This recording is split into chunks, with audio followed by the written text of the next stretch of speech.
यशोदनन्दन व्रज जनरञ्जन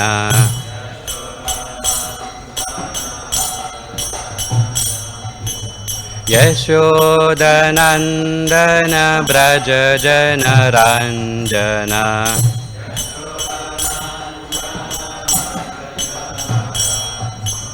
यमुनतीरा वनचारी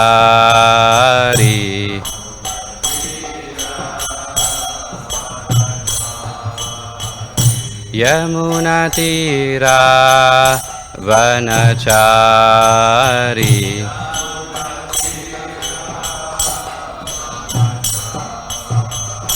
जय Radha Madhava Kunj Bihari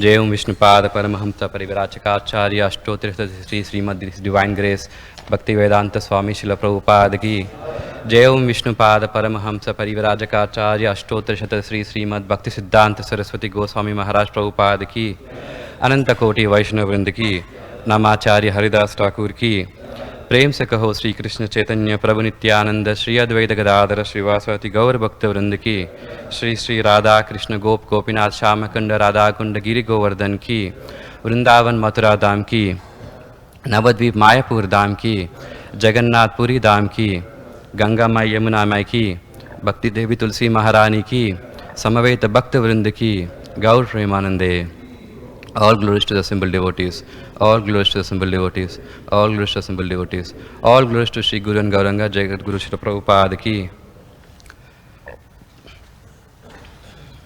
Om Namo Bhagavate Vasudevaya. Om Namo Bhagavate Vasudevaya. Om Namo Bhagavate Vasudevaya. नारायणं नमस्कृत्य नरं चैव नरोत्तमं देवीं सरस्वतीं व्यासं ततो जयमुदीरयेत् नष्टप्रायेषु अभद्रेषु नित्यं भागवत सेवया Bhagwati उत्तमश्लोके भक्तिर्भवति नैष्टिकी. So today we are reading from Canto number 3, chapter 23, Devahuti's Lamentation, verse number 42.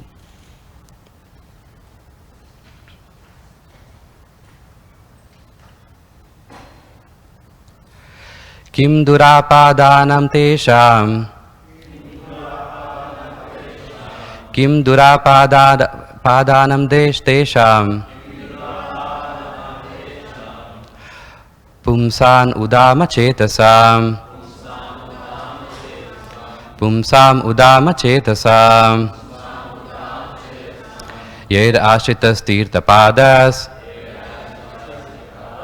Yair ashitas tirtapadas Charano vyasanatyayah Charano vyasanatyayah Kim durapadanam tesham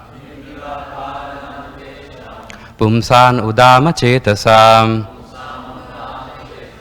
Yer ashritas tirtapadas Charano vyasanatayah Kim durapadanam Kim durapadanam tesham Pumsam udama chetasam Yair ashitas tirtapadas Charano vyasanatyayah.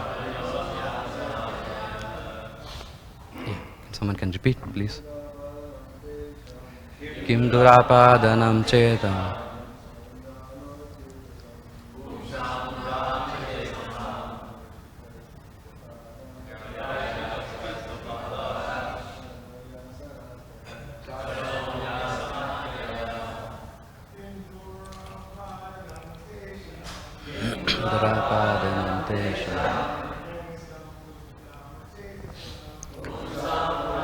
Chetasam.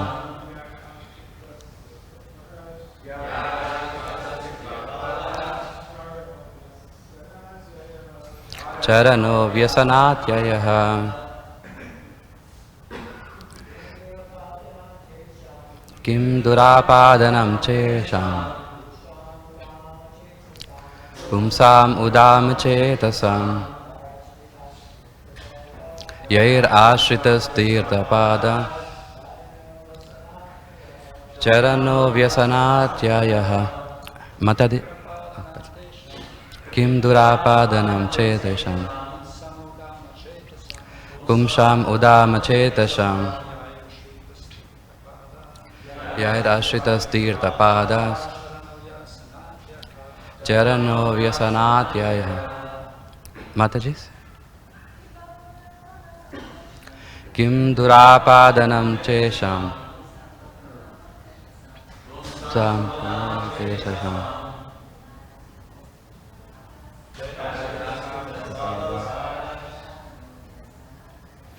Charano Vyasanatyayah. Kim, what? Durapadanam, difficult to achieve. Tesham, for those. Pumsam, men. Udama Chetasam, who are determined. Yaihi, by whom? Ashritaha, taken refuge. Tirthapadaha, of the Supreme Personality of Godhead. Charanaha, feet. Vyasana atyadhaha, atyayaha, which vanquishes dangers. Yeah, I'm sorry for that. Translation by His Divine Grace, A.C. Bhaktivinoda Swami Srila Prabhupada. Translation: what is difficult to achieve what is difficult to achieve for determined men who have taken refuge of the Supreme Personality of Godhead's lotus feet? His feet are the source of sacred rivers like the Ganges, which put an end to the dangers of mundane life.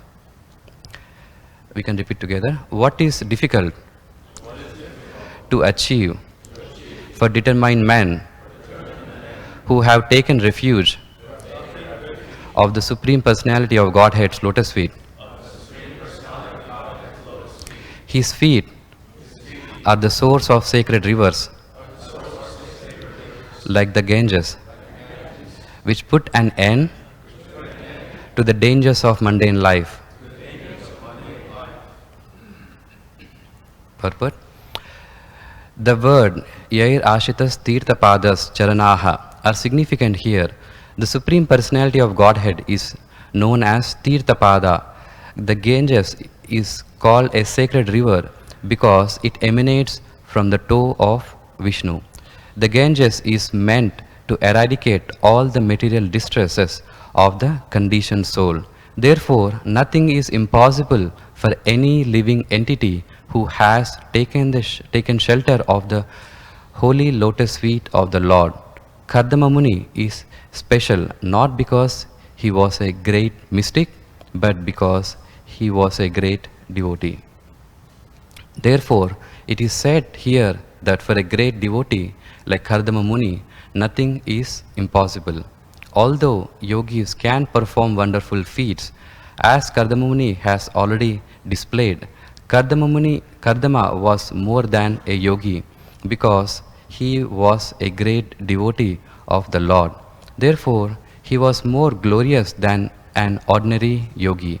As it is confirmed in Bhagavad Gita, out of many yogis, he who is devotee of the Lord is first class.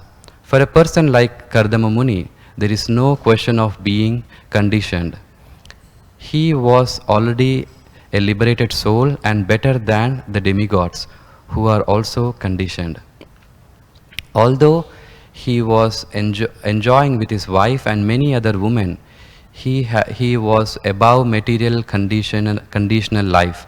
Therefore, the word Vyasanatyaya is used to indicate that he was beyond the position of a conditioned soul. He was transcendental to all material limitations.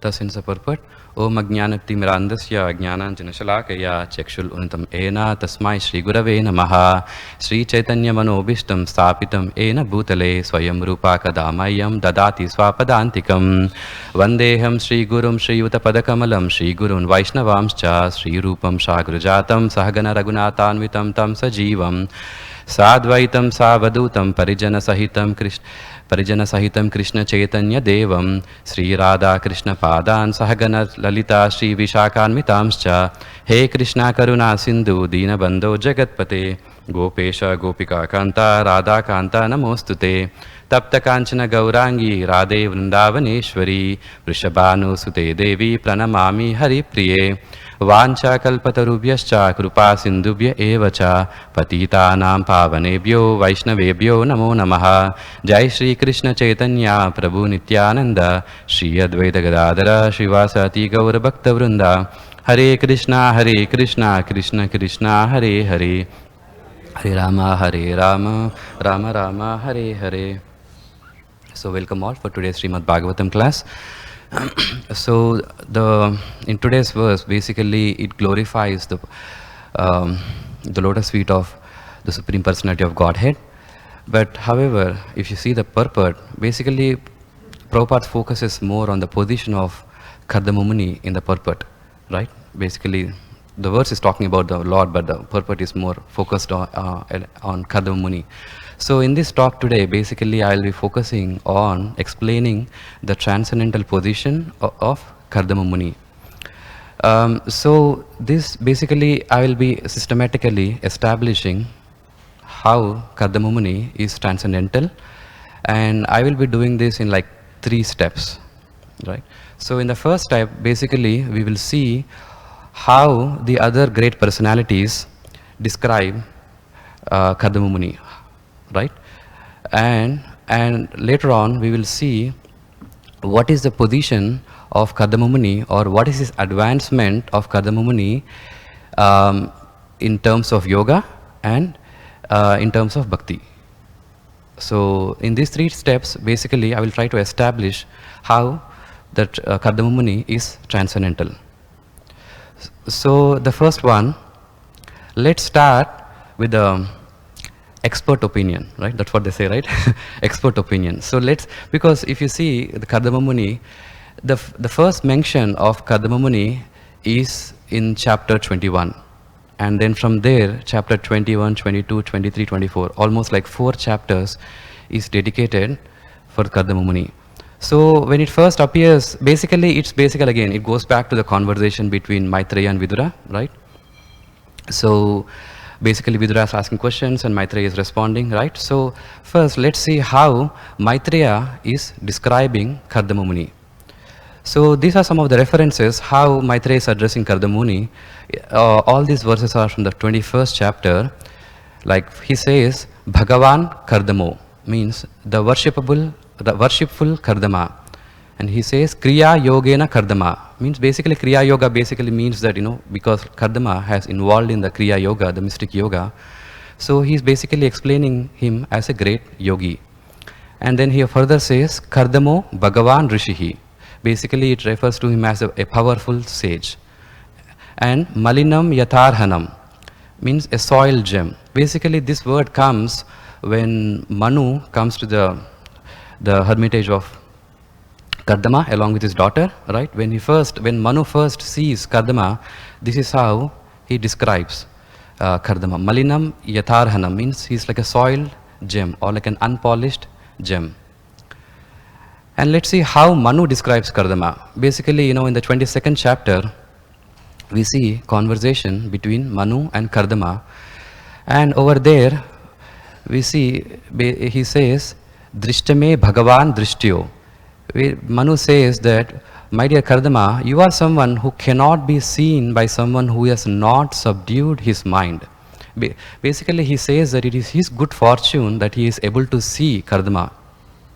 And because the reason why his fortune is because he cannot be seen by someone who has not subdued his mind.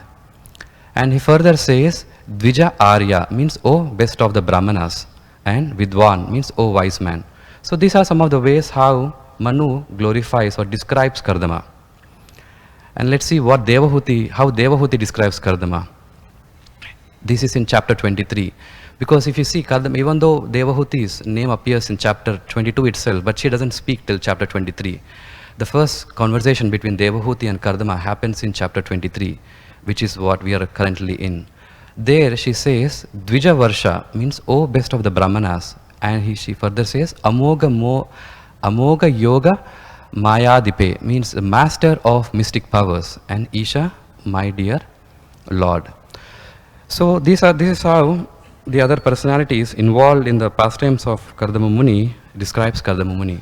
And now we will see how Kardama himself describes himself. Like how, there's one place where Kardama describes himself in chapter 21. There he says, Durashaya Kama Dugda. Basically, I'm just a lustful person. That's how Kardama describes himself.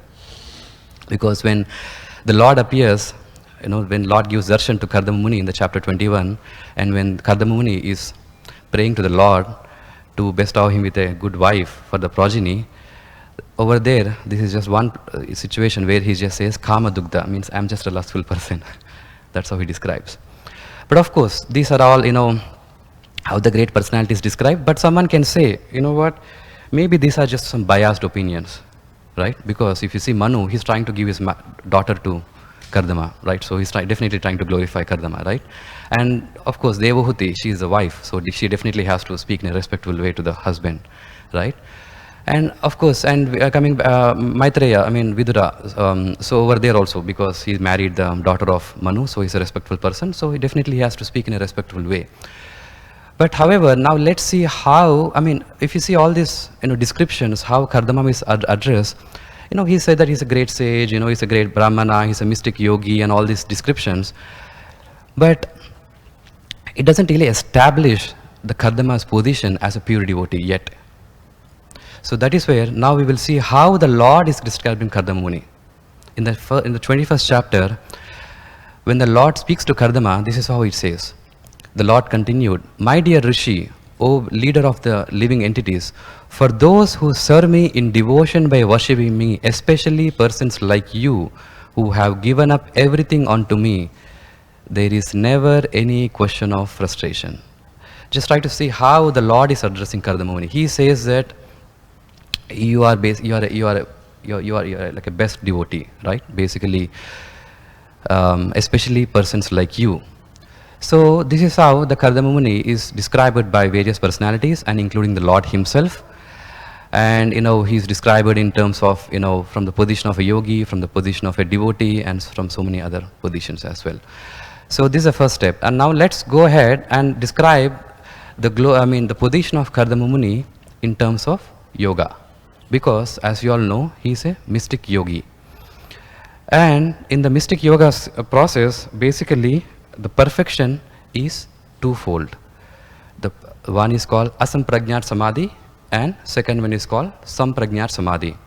Actually, Prabhupada discusses elaborately about this Asampragnat Samadhi and Sampragnat Samadhi in the chapter 6, Dhyana Yoga of Bhagavad Gita.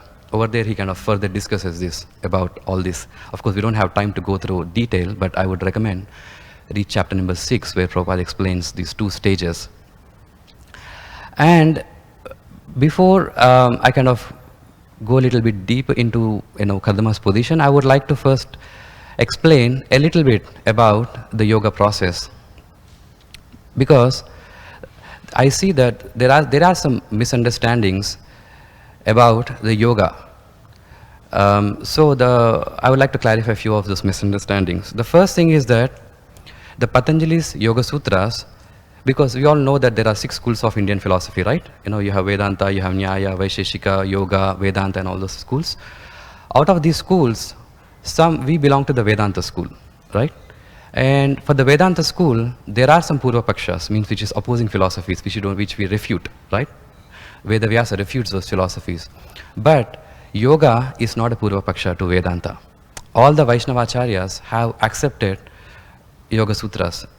And even Vyasadeva actually gave a commentary on Vedanta Sutras. So, in that sense, the Yoga Sutras is not a Purva Paksha to Vedanta. But the only problem with the Yoga Sutras is that even impersonalists somehow able to reconcile the Vedanta Sutras in their impersonalist way of explaining things. That's the only problem, which Yoga Sutras kind of flexible in that regard. Now, but someone may ask a question that, now why do I need to understand the Yoga Sutras, right? Basically, I'm a devotee and I'm practicing Bhakti Yoga. So why do I need to understand the Yoga Sutras? Well, to explain that, number one, the first reason is that basically Prabhupada himself basically elaborates to some extent in chapter 6 of Bhagavad Gita and throughout the Bhagavatam also. And also, if you try to understand the Vedanta, basically Vedanta relies on some of the principles of Yoga and Sankhya, right? For example, if you read Bhagavad Gita, in many places, especially towards the end chapters, Krishna uses a lot of principles from Sankhya and Yoga. So in that way, Sankhya and Yoga is actually an integral part of Vedanta. You cannot separate out Sankhya and Yoga from Vedanta. And the other thing is that in that way, Sankhya and Yoga basically forms, to an extent, a foundation of Vedanta. And for us as the practitioners of Bhakti, basically for us the foundation is Vedanta. But for Vedanta, the foundation is Sankhya and Yoga. And that is why even if you see some of the works of our previous acharyas, actually they have borrowed a lot of principles from the Patanjali's Yoga Sutras. For example, if you read the book Madhurya Kadambini, over there, Vishwanath Chakravarti Thakur's, he talks a lot about, especially in the beginning chapters, he uses a lot of principles of Vedanta Sutras, the 5 types of kleshas, how to purify the mind, the samskaras and all those things. So in that way, we are in perfect agreement with the Vedanta Sutra, with the Yoga Sutras. And now, to explain a little bit further about the position of the Yoga Sutras, well, if you see Yoga Sutras, basically, Yoga Sutras is not a work, an independent work which begins by itself and ends by itself. No, it is not. Basically, if you see Patanjali's Yoga Sutras, the first verse of the Yoga Sutras start by saying Atha Yoga Anushasanam, right? Means let the yoga begin. That's what it basically means.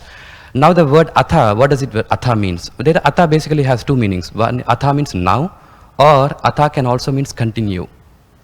Now someone can ask, continue from where, right? You say continue from where? So continue from where basically means that basically the Yoga Sutras doesn't really talk about any theory. It's more of practice. It's more of practical subject. It's not a theoretical subject. Basically, Patanjali assumes that whoever is following his Yoga Sutras has already the knowledge of Ishvara, has already the knowledge of Brahman, and already has the knowledge of Sankhya. He assumes that. That's where the Yoga Sutras begin. So Yoga Sutra is not a beginning work. So that is why it says Atha Yoga Anushasanam. And the last Yoga Sutra basically says Swarupa Pratishtava Chit Shaktir Iti. That is the last Yoga Sutra. And Prabhupada actually refers to this Yoga Sutras many times. In the chapter 6 of Bhagavad Gita, verse number 20, purport, he gives an explanation what this Chit Shakti Iti basically means. So that is where Prabhupada connects that this Chit Shakti to Bhakti Yoga. And also in the 21st chapter also, Prabhupada again describes this Yoga Sutra in context of Kadama Muni, how Chit Shakti is basically referring to the devotional aspect in the soul, and which eventually leads to Bhakti Yoga. Because, see, Patanjali talks about Kaivalya, the liberation, but he does not talk about the experience of Kaivalya. He doesn't talk about, like he says you can get liberation. Okay, now what happens after liberation? He's silent. He doesn't talk about it. So that is where Bhakti Yoga will come in picture. So in this way, basically the Yoga Sutra is kind of in between, right? Because you're supposed to, the audience is supposed to assume, he's under assumption that the person knows what is Ishvara, and he ends at the Kaivalya so that the Bhakti takes on the experience of liberation. So this is basically from the Prabhupada's purport from the 6th chapter 28th verse. The great sage Patanjali declares in the Yoga Sutra 433, Swarupa Pratishtava Chit Shaktir iti. This Chit Shakti or internal potency is transcendental. This oneness with the Supreme is called Kaivalya by the monists. But according to Patanjali, this Kaivalya is an internal or transcendental potency by which the living entity becomes aware of his constitutional position. In the words of Lord Chaitanya, this state of affairs is called Cheto Darpana Marjanam, or clearance of the impure mirror of the mind. This clearance is actually liberation, or Bhavamaha Davagni Nirvapanam.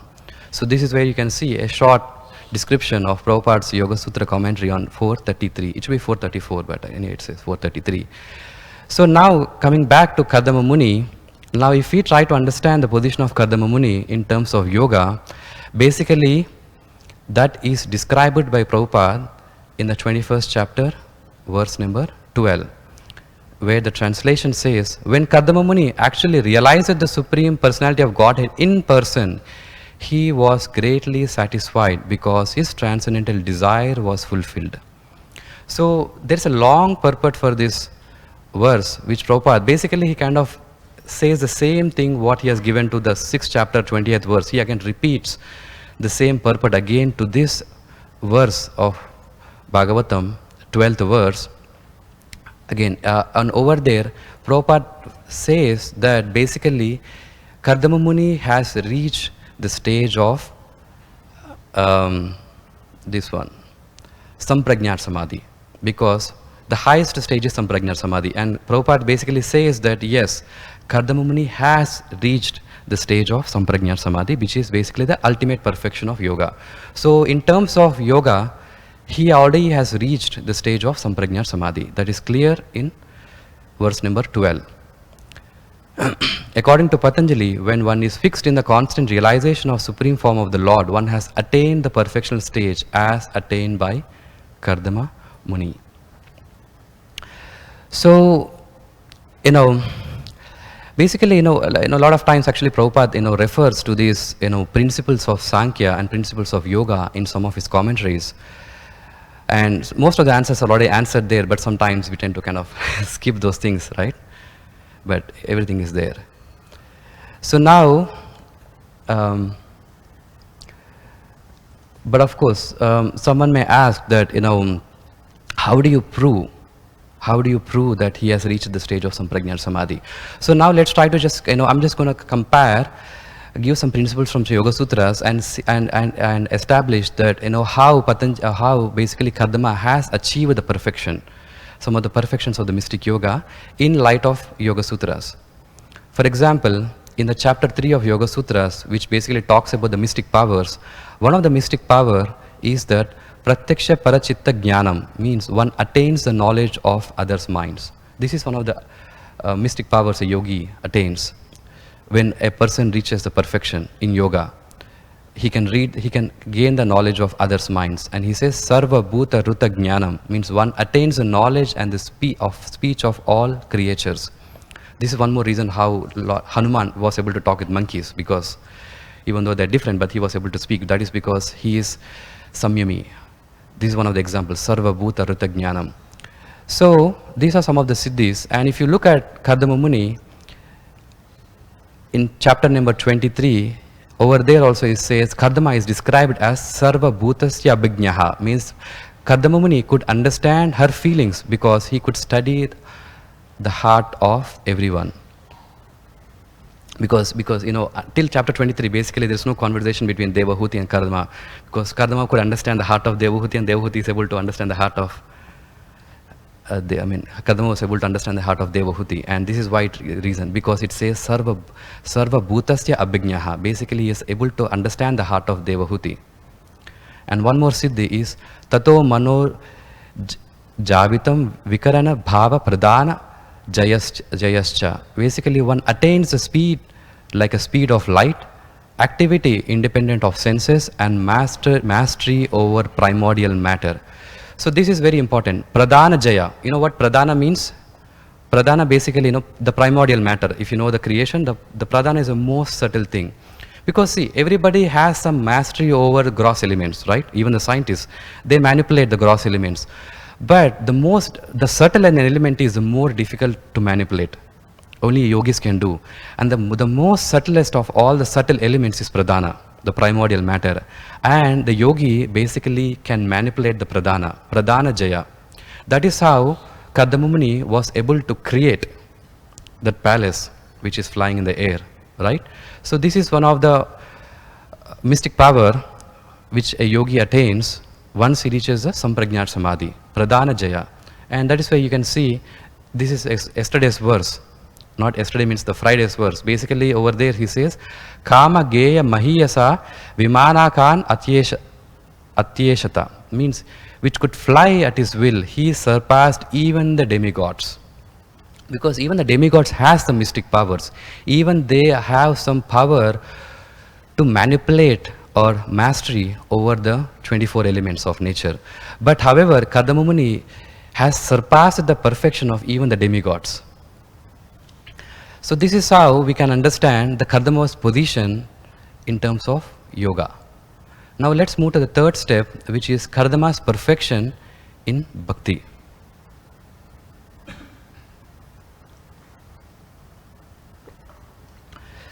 So again, I mean, this is from the Bhakti Sandarbha, Jiva Goswami's commentary to Jiva Goswami's Bhakti Sandarbha, where he gives a different progressive stages of bhakti. But of course, this is beyond the scope of the current class, but I just want to kind of show you this thing so that you understand the exact position of Kardama in terms of bhakti. Basically, it based Aropa Siddha Bhakti, Sangha Siddha Bhakti, Swarup Siddha Bhakti. It's progressive stages of bhakti. Aropa and Sangha basically refers to mixed stages of bhakti, and Swarupa is a pure unalloyed stage of bhakti. And within that, you have three further subcategories. Sakama means having material desires. I mean, you're a devotee, but you still have some material desires, so you still worship the Lord. It's like a mixed devotion. And Kaivalya means, Kaivalya Kama means desire for liberation, and Bhakti Matra Kam. So, over there, Jiva Goswami says that Kardamamuni is in the category of Sakama Bhakti Yoga. But actually, this can create a lot of problems. Because if you tell that Kardamamuni is a Sakama Bhakti Yogi, it is not consistent with the commentaries of the Vaishnavacharyas. The reason is because the minute you say that Kardamamuni is a Sakama Bhakti Yogi and he is having a material desires, there are a lot of problems with that statement. Because if you see the instructions of Prahlad in the 7th canto, he says, "My dear friends, O sons of the demons, you cannot please the Supreme Personality of Godhead by becoming perfect Brahmanas, demigods, or great saints, or by becoming perfectly good in etiquette or vast learning. None of the qualifications can awaken the pleasure of Lord, nor by charity, austerity, sacrifice, cleanliness, or vows can one satisfy the Lord. The Lord is pleased only with if one has unflinching, unalloyed devotion to Him. Without sincere devotional service, everything is simply a show." This last line is a very heavy statement, is simply a show. Basically what he's telling is that if you perform bhakti with the material desires, you're an imposter. You're just making a show of bhakti. That's what he's trying to say here. That is why he says here, Jiva Goswami further says here, therefore, even the bhakti of devotees with desire, Sakama Bhakta, is essentially only a show, because it is nothing but an imitation of bhakti. Just as actor imitates others when practicing in drama, so is it with such devotees. Basically, just like for sometimes you see some people in the dress of a devotee, basically, but their main intention is just making money, right? So they are a fake devotees. They are just making a show. So then how would you justify Kardamamuni by saying him that he is a Sakama Bhakti Yogi? That's actually a problem, right? So we can reconcile that, and one more statement. This is just, I added it today morning because I was hearing to Sava Prabhu's saying on morning after Mangalarti, we have this reading on Bhagavatam, right? So over there he says, when the transcendental devotional service is mixed with a subordinate process, it is no longer transcendental, but it is mixed devotional service. Now someone can ask a question to all of you. Is Kardama Muni is in a pure devotional platform, or is he in a mixed devotional platform? How many of you would say that Kardama Muni is in a mixed devotional platform? Can you raise a hand? How many of you say that he's in a pure devotional platform? Okay, then why is Jiva Goswami putting him in the category of, Sakama Bhakti Yogi? Basically, we can reconcile that.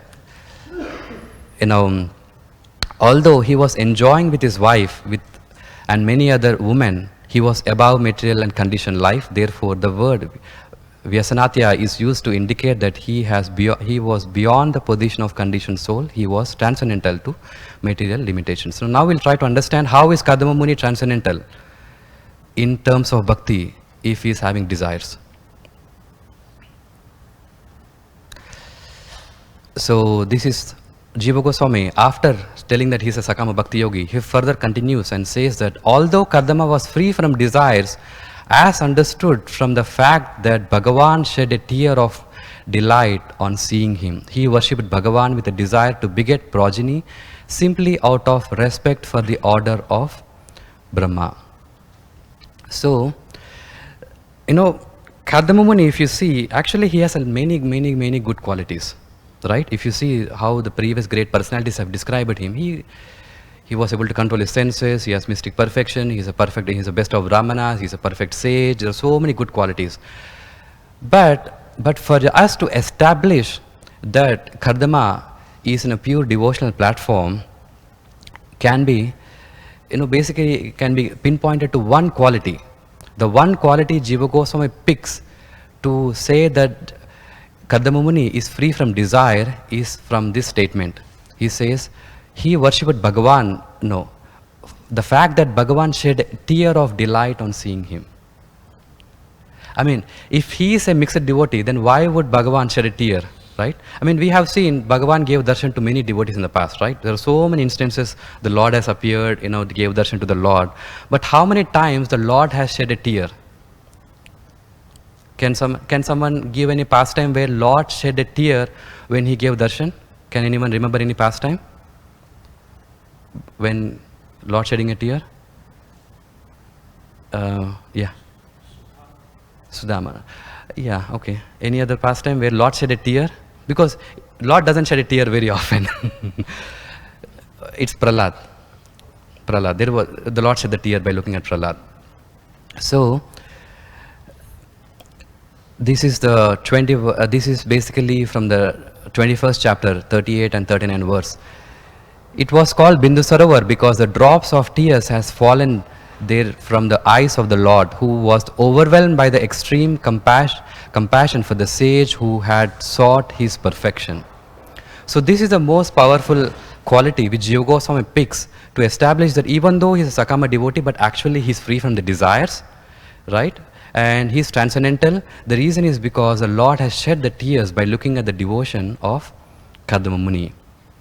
And it further says that this Bindu Sarovar here, described here as Shivamrita Jala. Shiva basically means curing, and anyone who drinks the water of Bindu Sarovar is cured of all the material desires. Similar to anyone who takes his bath in the Ganges, also relieved from all material desires. So this is exactly what today's purport is talking about, how the Lord is, one gets purified with all the material desires when one takes bath in the Ganges. Ceases, I'm sorry for that.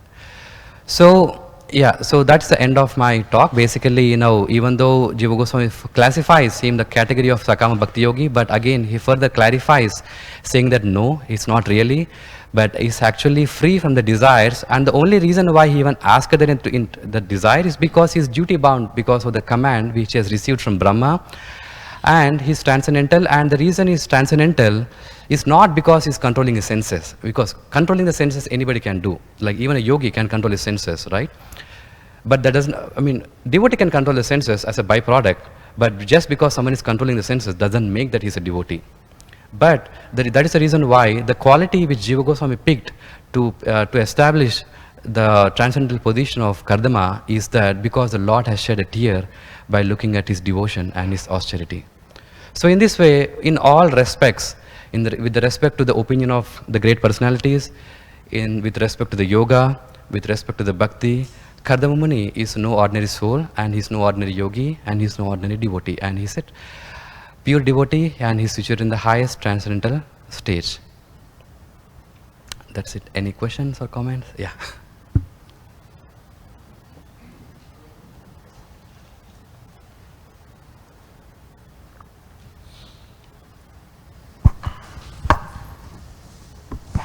Can you go back to that slide which was speaking about Sankhya, Vedanta, and Bhakti? What's that? Can you go back to that slide where it says Sankhya, Vedanta, and then Bhakti? Oh, yeah, sure. Okay. It's the very beginning of the presentation. Yes, exactly, yeah. Yeah, so this statement here, Sankhya, foundation to Vedanta, Vedanta, foundation to Bhakti. Yeah. So based on the logic that two things equal to each other, two things equal to the same thing or equal to each other. Yeah, it's not. This logic seems to indicate that Sankhya and Yoga is the prerequisite for Bhakti. But the Bhagavatam says it's independent. So can you reconcile those two things? Okay, so let's go ahead. So if you see in Bhagavad Gita, basically, Krishna, there are many verses where Krishna says that once you understand my opulence, once you understand Krishna in knowledge, then the natural byproduct is bhakti, that you naturally surrender to God, right? So the knowledge of Krishna will automatically lead to devotion. Do you agree to that statement? Yes and no. Okay. Okay, why do you say no? I mean, you say that you can become a devotee even without understanding Krishna in knowledge? Well, I agree that you can attain Krishna by knowledge, but it depends on where you're acquiring that knowledge. It's not through your own study.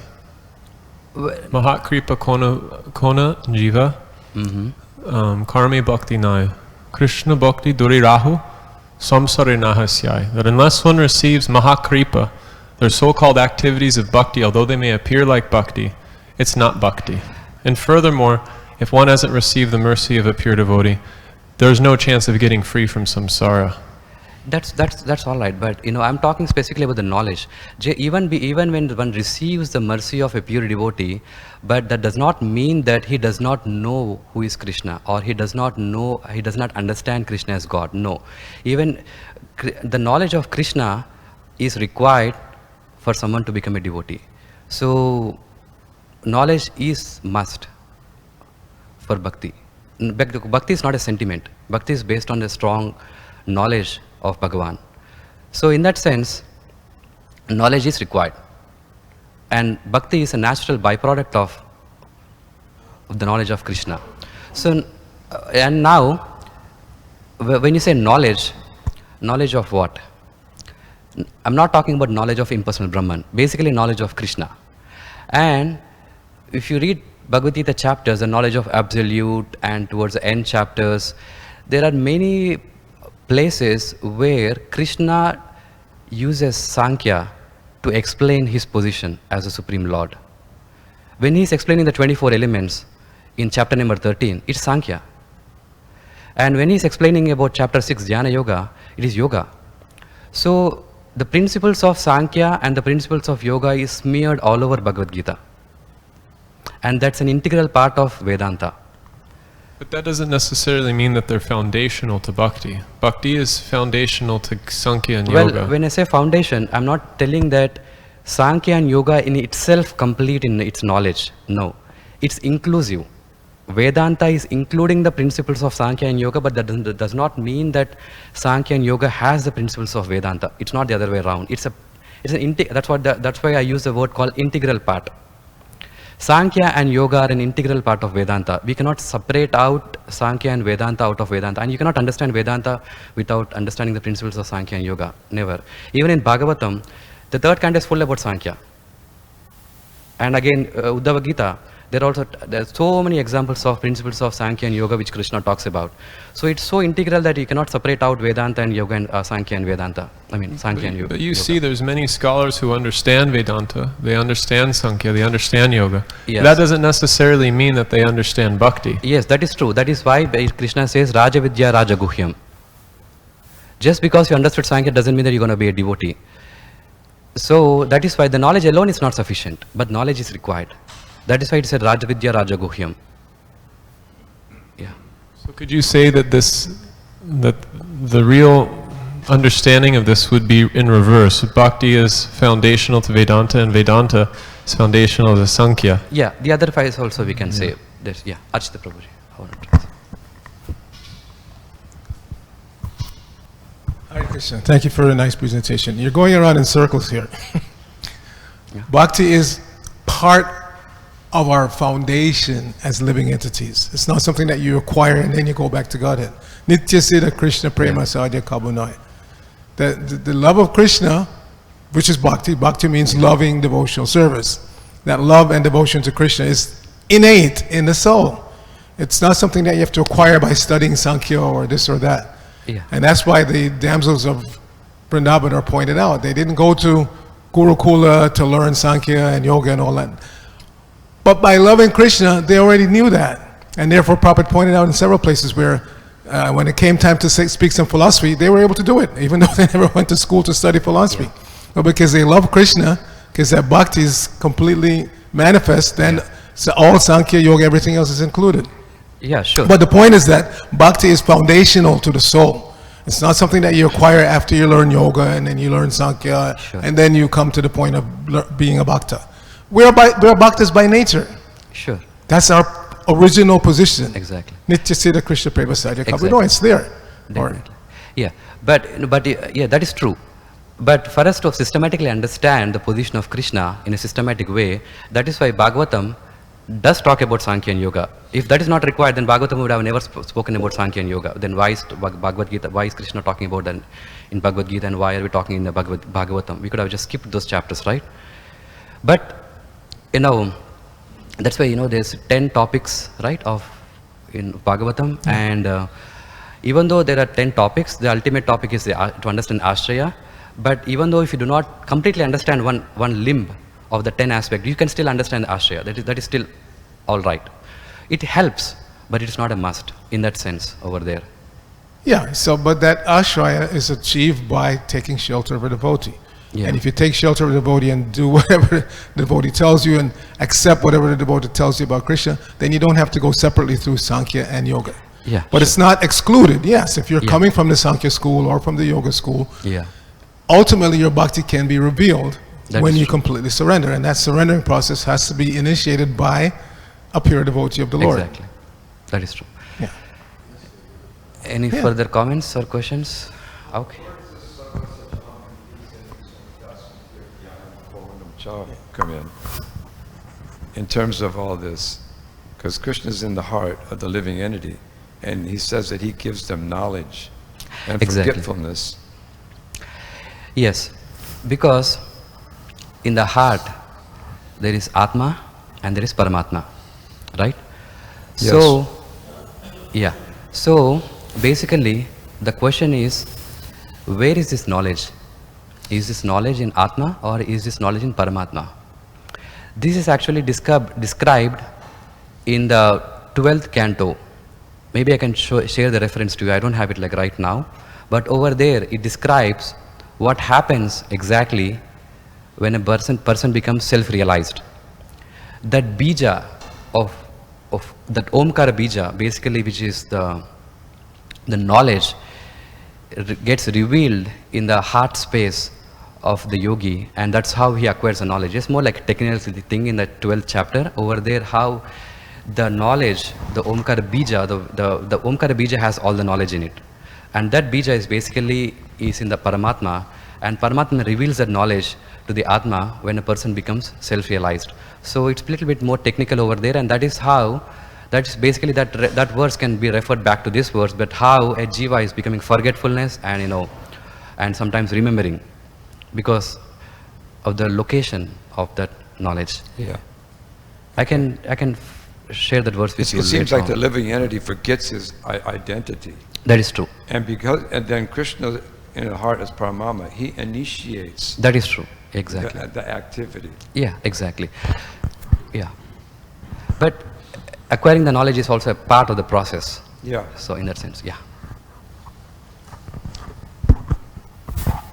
The beginning of the Chatur Shloki, a few verses before the Chatur Shloki, it says, Jnanam paramaguyam me tad vijnana samambitam sarahasya tadangam cha grihitam guhyam grihitam vayam. And this verse is talking about how knowledge is extremely confidential. So Krishna is telling Brahma, listen carefully to me. Yeah. So that remembrance of Krishna, it comes about if one has given the process of hearing to the right Correct. personality. So Krishna is telling Brahma, pay attention to what about to be spoken, because this is very confidential and it will be revealed to you from within. So that sarvasya chaham hridi sanivishto, Yeah. that remembrance of Krishna, it comes according to how attentively one has heard from the right person. Yeah. That is true. Perfect. Okay. Thank you everyone. Nirantara Srimad Bhagavatam ki jai. Jagadguru Srila Prabhupada ki jai.